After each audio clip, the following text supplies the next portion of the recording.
Hi, my name is Shahnawaz. In this lecture, we are going to introduce the projective modules.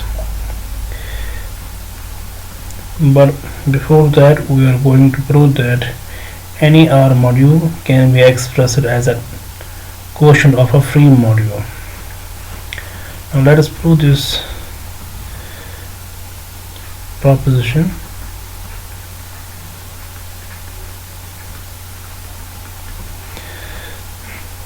So any R module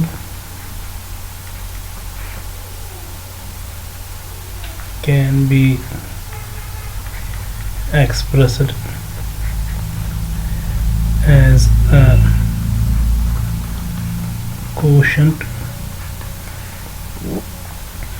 of a free module.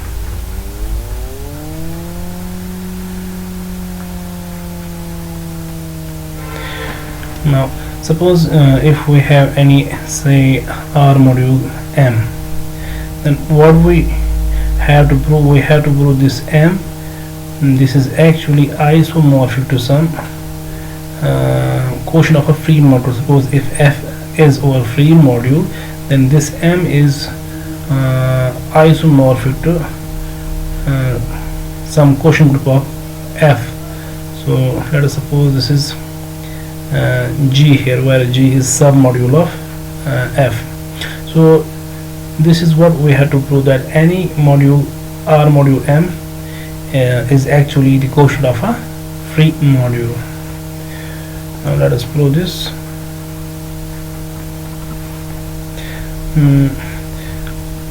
Let F be the direct sum of, say, so let F be the direct sum of size of M copies of R.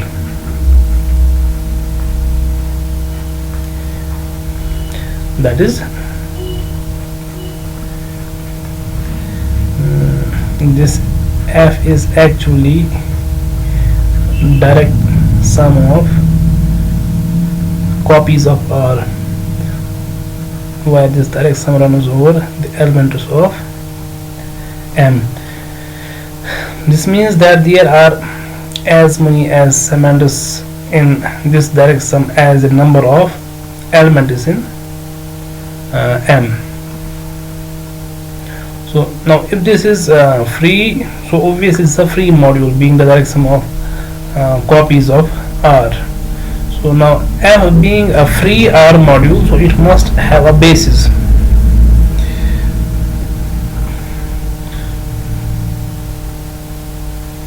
So F is a free module.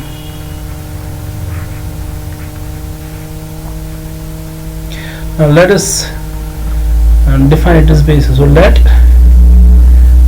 say B,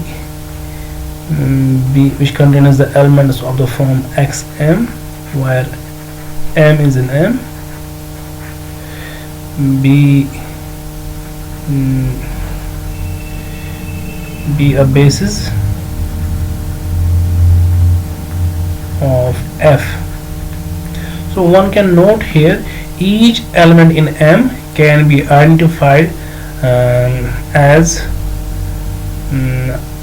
a basis element of this free module F.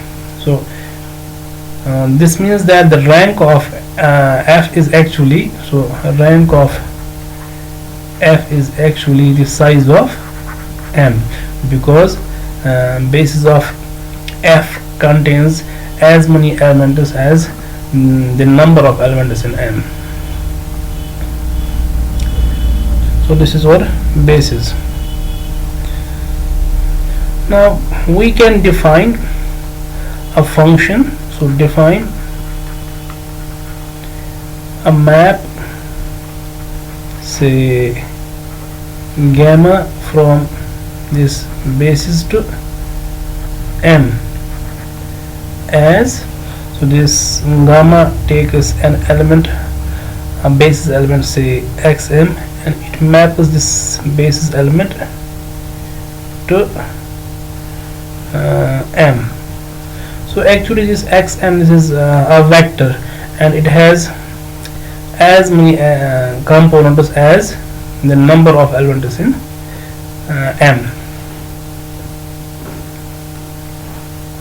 So this is our basis, and this is our module m, and this is our function gamma. So obviously we can embed this basis into f. So this is the inclusion map. So one can invoke the universal property of modules here.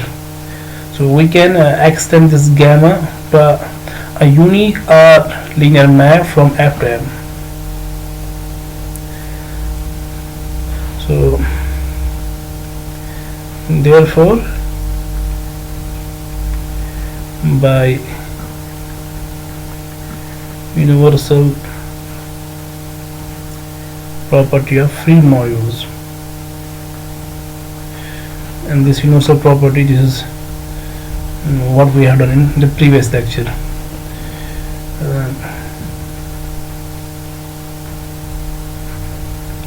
So there exists a unique or linear map, say phi from f to m, given as so this phi and gamma, they must agree on the basis of f. So we can define this phi as, so this phi of xm is same as gamma of xm, because they have to agree on the basis of f, which is actually m, for all m in m. So this is how this phi is defined. So this gamma, it takes element xm and it maps it to this little m, and this is our phi. So this takes xm here and it maps this to gamma of xm.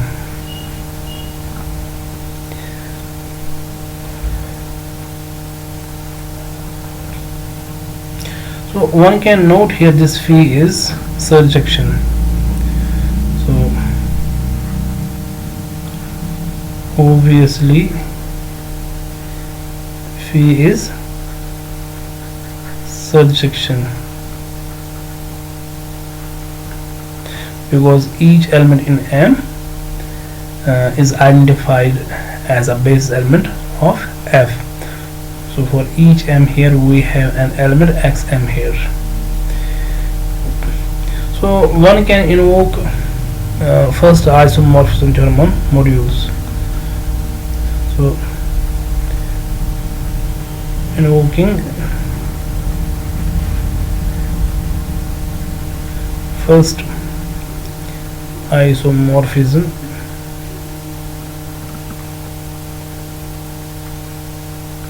theorem on modules, we have now this P being a surjection, so this M, this must be isomorphic to some quotient group of F. We have M is isomorphic to F mod it is kernel. So since kernel of phi is submodule of M of F, so this proves that M is, this shows that M is the quotient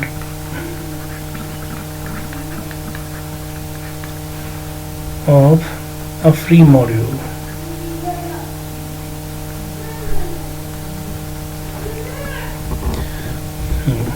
Now let us move to projective modules. We have studied earlier that if A and B, suppose they are R modules, and if we look at this set, this is the set of R linear maps, all R linear maps from A and to B. So this has an R module structure. So what we did earlier, so if we have say an R linear map between these R modules, so this phi, this induces a module homomorphism. So if D is any other R module, so this phi induces an R module homomorphism between these sets, home of dA to home of dB. Note that these are R linear maps. So this phi induces this phi star. Now this phi star is defined as, so phi star when operated on an element of this set, which is a linear map from D to A, so it takes this F to phi star F, which is actually phi composite with F. It is like this. So this is our module D, this is A, this is B, this is phi. Now we have to define phi star from this set to this set. Now let us take an element of this set. So that will be a linear map between D and A, from D to A. So let us take that map to be F. So this phi star carries out this map, this is phi star, to this map here. So it takes an element of this set to this set. Now an element of this set is actually a linear map from D to B, I mean from this module D to B. So this is our phi star F. So one can note here this phi F, phi composite with F, is actually a map from D to B. So this can be defined as phi composite with F. We also did a theorem in earlier lectures that given any exact sequence, say of R modules A, B, C and 0, this is our short exact sequence of R modules, then for any D module, for any R module D, so if R is our and D is our R module, then this exact sequence induces this sequence here. So 0 goes to home DA to home. So if this is phi, this is psi, so this is our phi star then, and this is home DB, this is home DC, so this is psi star.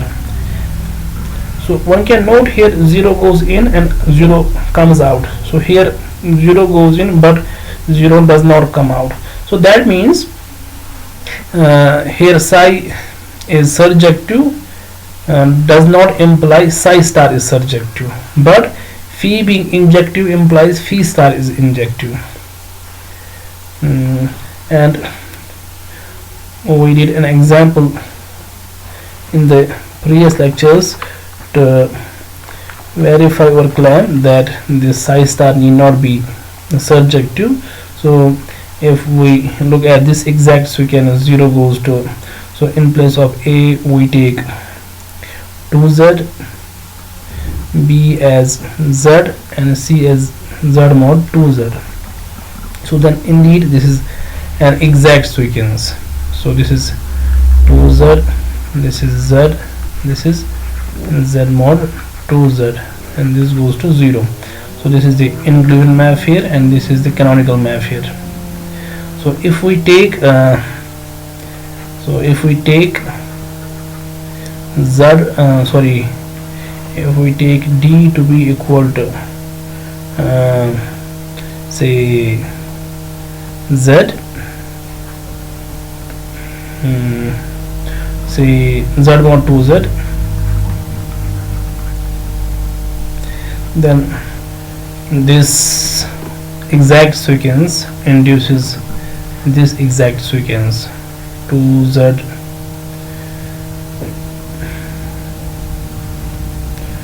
So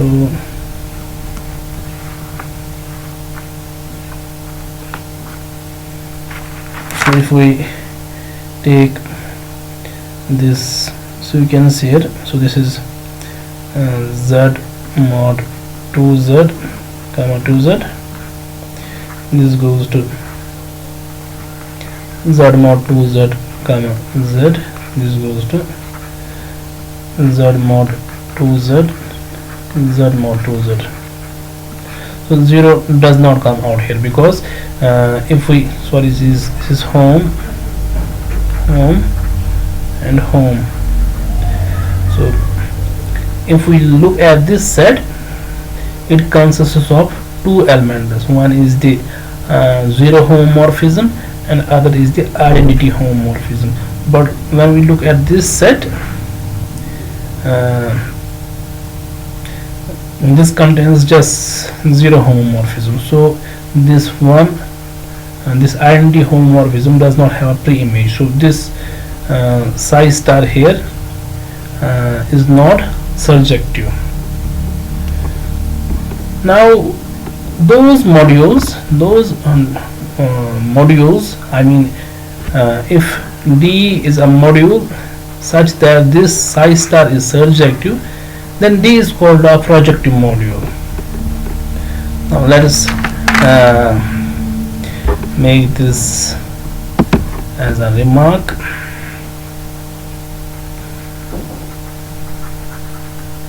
So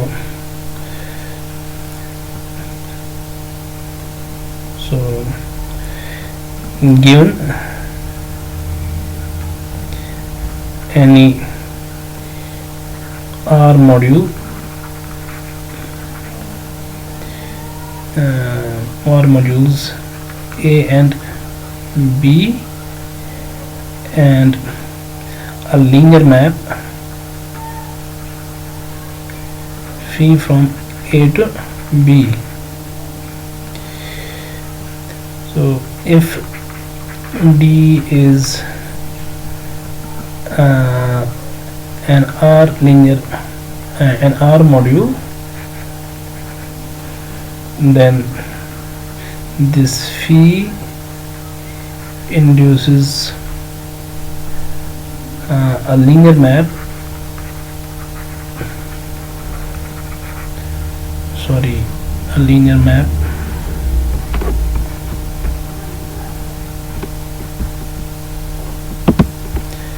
this induces a linear map phi star from home DA to home DB. So note that surjectivity of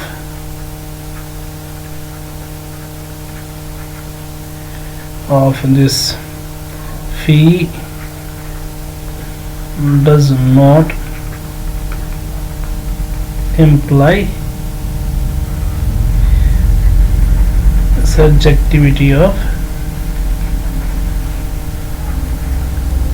phi star. So take this example, take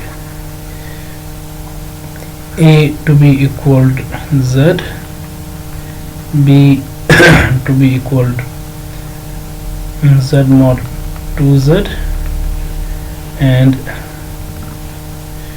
this D to be equal to Z mod 2Z, then phi from Z to Z mod 2Z is surjective, but phi star from home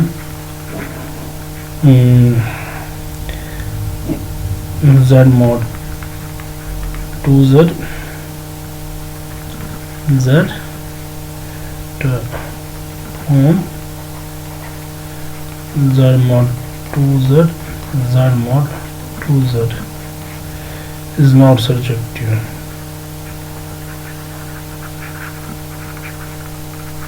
as this set consists of only 0 homomorphism. So certain types of modules, certain, this is remark 2, certain types of modules P have the property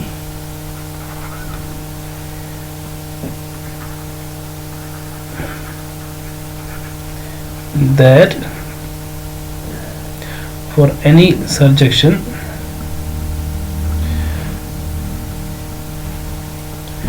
let us rename this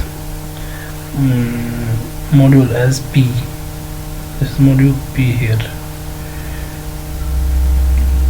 So certain types of modules P have the property that the above map phi star from home PA to home PB is surjective. Such modules P are called projective. Such modules are called projective modules.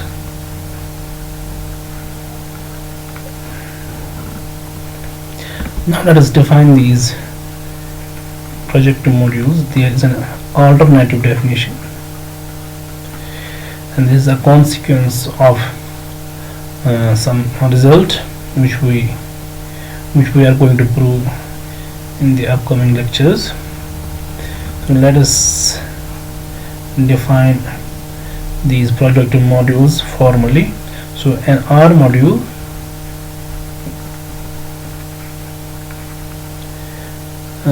P is called projective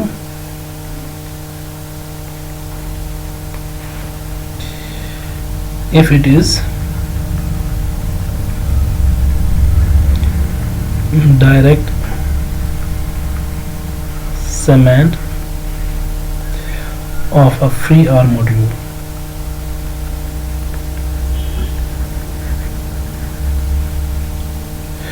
That is, if this is a free module F and another module Q,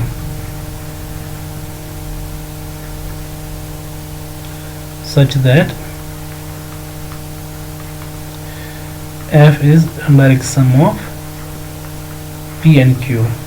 So if this P is a direct segment of this free module F, then P is called projective.